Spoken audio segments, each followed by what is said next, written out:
Shalom, meus amigos, um bom dia para todos vocês nessa linda manhã na cidade santa de Jerusalém. Para os que estão mais antenados, não foi difícil perceber que eu retornei ao Yad Vashem, Museu do Holocausto. Esse local aqui, nomeado como um jardim dedicado às crianças judias assassinadas durante o Holocausto, saibam vocês que dos mais de 6 milhões de judeus assassinados, a maior parte deles gaseificados nos campos da morte, 1 milhão eram crianças. E amanhã, em pleno Shabat, dia 25, nós vamos estar celebrando os 80 anos da liberação de Auschwitz. Saibam vocês que no mundo todo, organizações islâmicas estão tentando impedir que essas celebrações ocorram, por exemplo, na Inglaterra, assim como em tantas outras partes do mundo. Vocês sabem que esses grupos, cada árvore dessas foi plantada em homenagem ao justo das nações, que foram gentios que dedicaram suas vidas, o seu melhor empenho, o seu esforço para salvar judeus da perseguição nazista. E o Yad Vashem todo é uma grande homenagem a esses que não tiveram uma atitude de neutralidade diante da violência e da brutalidade praticada pelos nazistas. Mas, sobretudo, um monumento como um museu da memória desses fatos. E nós não vamos permitir que aqueles que historicamente negaram os eventos relacionados ao Holocausto, agora, sob a consigna da fraude, da mentira, venham tentar nos impedir de seguir cultuando a memória de todas essas vidas que nós perdemos de uma forma tão estúpida. Vidas que nós sequer conseguimos trazer de volta ao mundo. A obrigação de cada judeu é ter um máximo de filhos, para que essas almas tenham a oportunidade de retornarem ao nosso mundo. Mas aqui na praça Januski Korczak, uma homenagem é feita não a um gentio, mas a um judeu muito conhecido, polonês, pedagogo, educador infantil, que dedicou sua vida sobretudo na Polônia a crianças órfãos. Ele teve a chance de fugir e se salvar da perseguição nazista, mas ele jamais abandonou suas crianças e acabaria sendo levado não para Auschwitz, mas para Treblinka, e lá foi assassinado no ano de 1942. O Yad Vashem também faz a esse judeu de significado extraordinário em sua vida uma homenagem, pela coragem, pela bravura, de manter-se firme quando tantos outros se afastaram, viraram o seu rosto apenas para se salvarem. E feito esse registro fundamental, é preciso lembrar que as celebrações dos 80 anos do Holocausto não terminam na data da liberação de Auschwitz, elas apenas começam. Portanto, nós temos agora um período em que esse tema é um tema que vai ser pautado no mundo todo, sobretudo nesses tempos de enorme antissemitismo.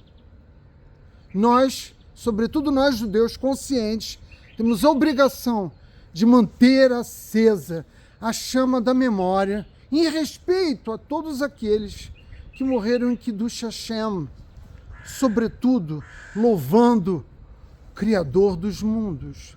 E a melhor forma de fazer isso é estudando a Torá de Hashem. Como vocês sabem, no mundo todo, o povo judeu vai fazer a leitura da nova porção semanal da Torá, que nesse Shabat corresponde a Parashá Vayera. Ela nos fala das Makot, sobretudo, das pragas que Hashem lançou sobre o Egito. Eu gosto muito da praga dos sapos. Falo muito sobre ela, porque para mim ela traz lições valiosas para a vida de cada um de nós, sobretudo de um ponto de vista de sua dimensão ética. E os egípcios, para onde quer que olhassem, viam sapos nas ruas, nas casas, nas suas camas e até mesmo nos fornos. Bilhões deles, viscosos, de olhos esbugalhados, mordendo tudo à sua vista e soltando literalmente aquilo que nós poderíamos qualificar como uma cacofonia de coachos estridentes, num nível ensurdecedor, entorpecedor dos egípcios. Eles não suportavam mais. O Egito, depois de enfrentar a primeira praga, né, no qual toda a água foi transformada em sangue, se encontrava novamente desamparado, prostrado diante, né, do poder de Akadosh Baruhu. E a pergunta, e eu vou fazer muitas perguntas hoje, nesse meu pequeno shiur de Torá, é de onde vieram bilhões de sapos? Eles desceram ao Egito em enxames, como nós vamos ver mais adiante, ocorreu com os predadores ou mesmo com os gafanhotos, né? Fenômeno, né, da chegada no Egito desses sapos corresponde, né, ao mesmo método utilizado por Akadosh Baruhu em pragas posteriores. Os nossos sábios dizem que não. Tudo, na verdade, começou com um único sapo emergindo do rio. E os egípcios atacaram a criatura repulsiva na tentativa desesperada de matá-lo. Eu não sei por quê. Os egípcios não gostaram do sapo e atingiram ele. Mas a verdade, né, que apesar da repulsa dos egípcios, cada vez que eles espancavam o sapo, ele se dividia em duas réplicas exatamente iguais ao primeiro. Era como uma ameba passando por aquilo que os biólogos chamariam de fissão binária. Os egípcios atacavam os sapos e eles também executavam, como num balé, a sua multiplicação, a sua divisão. Os egípcios açoitavam os sapos repetidamente, mas tudo aquilo que eles conseguiam foi uma rápida proliferação geométrica de criaturas viscosas que literalmente se metastizaram em todo o Egito, naquilo que foi de fato uma praga abrangente, como foi a dos piolhos e como foi também a dos gafanhotos, de tal modo que os sapos acabariam por tomar conta do Egito, naquilo que nós poderíamos qualificar como estrangulamento reptiliano. Nós devemos tentar fazer um esforço para visualizar esse cenário, que eu apenas desenhei mentalmente para vocês aqui, que é, evidentemente, um cenário surreal. Egípcios atacando, né, desesperadamente essas criaturas apenas para vê-los se multiplicarem diante de seus próprios olhos. E a pergunta, né, que vem em seguida é: será que eles não perceberam, né, que ao continuar, né, atacando os sapos a cada golpe, a situação apenas se agravava, porque nós tínhamos cada vez mais sapos? Eles não conseguiram ver que era contraproducente essa conduta, essa forma de agir, para dizer o mínimo, né? Não, eles não conseguiram. E aí você vai perguntar, mas por que não? E só pode haver uma explicação. Eles não estavam pensando racionalmente. Tinham em mente a lembrança da primeira peste, da impossibilidade de beber água, da morte de seus animais, da contaminação de seus campos, e essa lembrança gerou neles raiva, frustração, beirando aquilo que nós poderíamos qualificar quase como um pânico. Eles foram tomados de pânico, e o estresse foi, né, responsável por fazê-los perder o juízo e atacar de forma irracional os pobres sapos que se reproduziam, né, até se tornarem, de fato, né, bilhões. À medida que os sapos se multiplicavam, o frenesi dos egípcios aumentava, né, De modo que o resultado disso é que eles tinham reações que eram cada vez mais violentas. Eles foram literalmente engolidos, se nós quisermos pensar sobre isso com calma, numa espiral descendente rumo ao desastre. Um sapo, 2, 4, 8 e até chegar a bilhões. Mas a pergunta mais importante não é como os sapos chegaram ou como eles se reproduziram. A pergunta mais importante é por que Hashem escolheu enviar esta praga dessa maneira, e não como aconteceu com os gafanhotos que vieram em nuvens, literalmente devorando tudo que restava do Egito. Por quê? A Kadosh Baruch Hu não simplesmente soltou uma inundação massiva de sapos por todo o Egito.